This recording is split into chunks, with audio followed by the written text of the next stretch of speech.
العبد اذا اعترف ثم تاب تاب اللہ علیہ. میرے حبیب نے فرمایا بندہ جب رو کے کہتا ہے نا یا اللہ غلطی ہو گئی معاف کر دے، فرمایا میرا مالک اسے فوراً ہی معاف فرما دیتا ہے. تو آ تو صحیح، تو آتا ہی نہیں. سنیں بڑی پیاری حدیث، بڑی خوبصورت حدیث، کنز المال میں دیگر کتب احادیث میں ہے. حضرت ابو ہریرہ رضی اللہ تعالیٰ عنہ فرماتے ایک بابا جی نبی پاک کی بارگاہ میں آئے، اور جب وہ واپس جانے لگے تو میں نے عمر پوچھی تو عمر تھی 96 سال. کہتے ہیں بزرگ جب آئے نا تو یہ بھویں جو ہے نا ان کی سفید ہو کے تو یوں آنکھوں پہ آ گئی.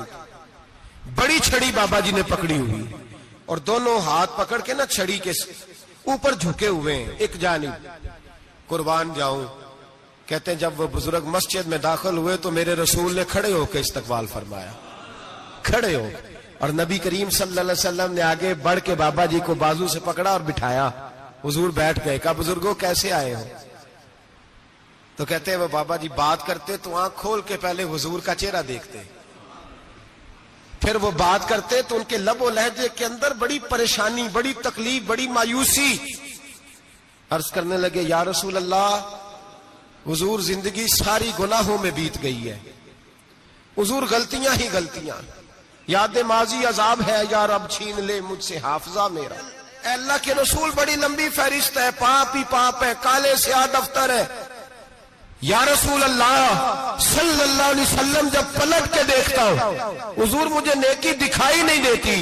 حضور اس عمر میں آپ کا ایک صحابی ملا ہے، اس نے بات سمجھائی ہے تو تھوڑا خیال آیا ہے، لیکن یا رسول اللہ صلی اللہ علیہ وسلم اب میرا وجود بیکار ہو گیا ہے، حضور بوڑھا ہو گیا ہوں.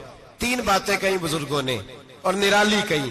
کہنے لگے یا رسول اللہ صلی اللہ علیہ وسلم، حضور اب تو میری کمر بھی سیدھی نہیں ہوتی کہ میں نماز ہی صحیح ادا کر سکوں، بوڑھا ہو گیا ہوں. یا رسول اللہ صلی اللہ علیہ وسلم اب میرے اندر طاقت نہیں کہ میں محنت مزدوری کر کے صدقے اور خیرات دے سکوں. یا رسول اللہ صلی اللہ علیہ وسلم اب میں تلوار لے کے جہاد بھی نہیں کر سکتا. حضور نہ میں لمبی نمازیں پڑھ سکتا ہوں، آقا نہ میں صدقات و خیرات دے سکتا ہوں، محبوبہ نہ میں دین کے لیے کوئی جہاد کر سکتا ہوں. بیکار وجود ہے، بیکار. بیکار وجود کو تو گھر والے برداشت نہیں کرتے، بچے دعا کرتے ہیں یا اللہ ابا جی کو پردہ دے دے، اماں کو پردہ دے دے. بیکار ہو گیا ہوں اور آج آیا ہوں تو مجھ بیکار کو میرا رب قبول کر لے گا؟ آج کلمہ پڑھوں تو بیکار ہوں، کسی کام کا نہیں، نہ نماز نہ صدقات نہ جہاد، قبول کر لے گا؟ حضرت ابو ہریرہ فرماتے ہیں جیسے برسات میں بارش کی جھڑی لگتی ہے، یوں مصطفیٰ کی آنکھوں سے جھڑی لگ گئی. حضور کھل کے روئے، کھل کے. اور میرے حبیب پاک نے فرمایا بزرگوں بڑے مجاہد ہیں، دین کے لیے جہاد کرنے والے بڑے ہیں، رب کریم کو آپ کی تلوار کی اتنی حاجت نہیں. اور فرمایا اس کے خزانے کوئی خالی تو نہیں کہ آپ ہی گویا صدقہ دیں گے تو بھرے جائیں گے. اور فرمایا پھر رب کریم کی شان میں اضافہ نہیں کرتی عبادتیں، وہ تو بندے کو نفع دیتی ہیں. میں بزرگوں نہ آپ جہاد کریں نہ آپ صدقات دیں، لا لمبی نمازیں پڑھیں، آپ صدق دل سے آ جائیں. اللہ کے رسول کا وعدہ ہے رب آپ کو بغیر حساب کتاب جنت عطا فرما دے گا. آنا تو شرط ہے کہ نہیں؟ آئیں تو صحیح، نہ پہنچے تو صحیح، آ گئے. اس کو نہیں عادت صدقات و خیرات کی، جہاد کی، تبلیغ، آئے تو صحیح. نہ تو آ ہی نہیں رہا، تو گھر میں بیٹھا ہوا ہے، تو سویا ہوا ہے، تو دکانداری کر رہا ہے، تو پیسے گن رہا ہے، تو آیا ہی نہیں، آ تو صحیح.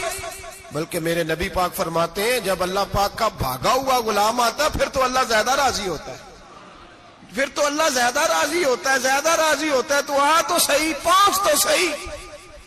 بلکہ صوفیات اور بات کرتے ہیں، وہ کہتے ہیں تو کبھی بھول کے بھی رب رب کرے تو اللہ تو اسے بھی قبول کر لیتا ہے. بھول کے. ملا رومی کہتے ہیں بنی اسرائیل کا بندہ ہے، صنم پتھر کو کہتے ہیں، بت کو کہتے ہیں، بت کے سامنے کھڑا ہے اور ساری رات کہتا ہے یا صنم یا صنم یا صنم، اے پتھر اے بت، ساری رات پکارتا رہا.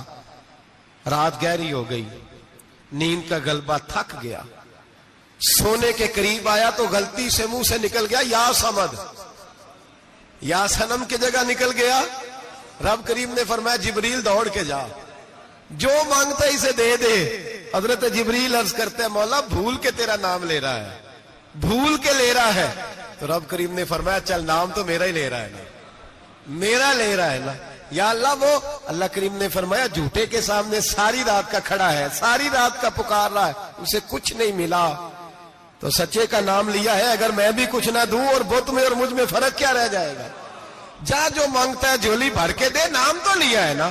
او بھائی تو بہانا تو بنانا، وہ آ تو صحیح نا، تو یہاں آ جا، پہنچ جا، آ جا، بس بیٹھ جا، اس کی بارگاہ ناز میں حاضر تو ہونا. تجھے فرصت ہی نہیں، تو یاروں کے لیے ٹائم نکالتا ہے، بازاروں کے لیے ٹائم نکالتا ہے، گلیوں کے لیے ٹائم نکالتا ہے، چوکوں چوراہوں کے لیے ٹائم نکالتا ہے، ہفتے میں ایک دن ہوٹلنگ کے لیے بھی جاتا ہے، لیکن کبھی چھپ کے 2 نفلوں کی تجھے توفیق نہیں ہوتی. اور میں کئی دفعہ کہہ چکا ہوں، جس بندے کو بغیر عبادت کے رزق زیادہ ملنے لگ جائے اس پر آزمائش ہوتی ہے رب کریم کی.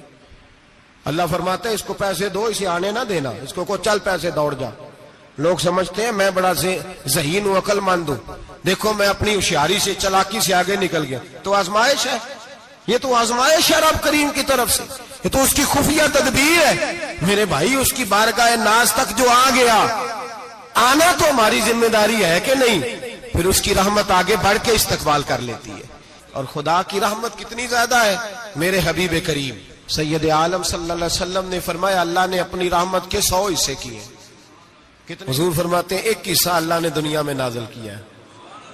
کتنا؟ 1 حصہ. فرمایا یہ جو ماں بیٹے سے پیار کرتی ہے، باپ بیٹے کے لیے مزدوری کرتا ہے، جو بہن بھائی کے لیے روتی ہے، یہ جو بیوی شوہر کے لیے دعا مانگتی ہے، یہ جو بچے ماں باپ سے پیار کرتے ہیں، فرمایا یہ اس ایک رحمت کا نتیجہ ہے، ایک رحمت کا نتیجہ. تو صحابہ کہنے لگے یا رسول اللہ وہ 99 کدھر ہیں؟ نبی پاک نے فرمایا رب کریم نے سنبھالی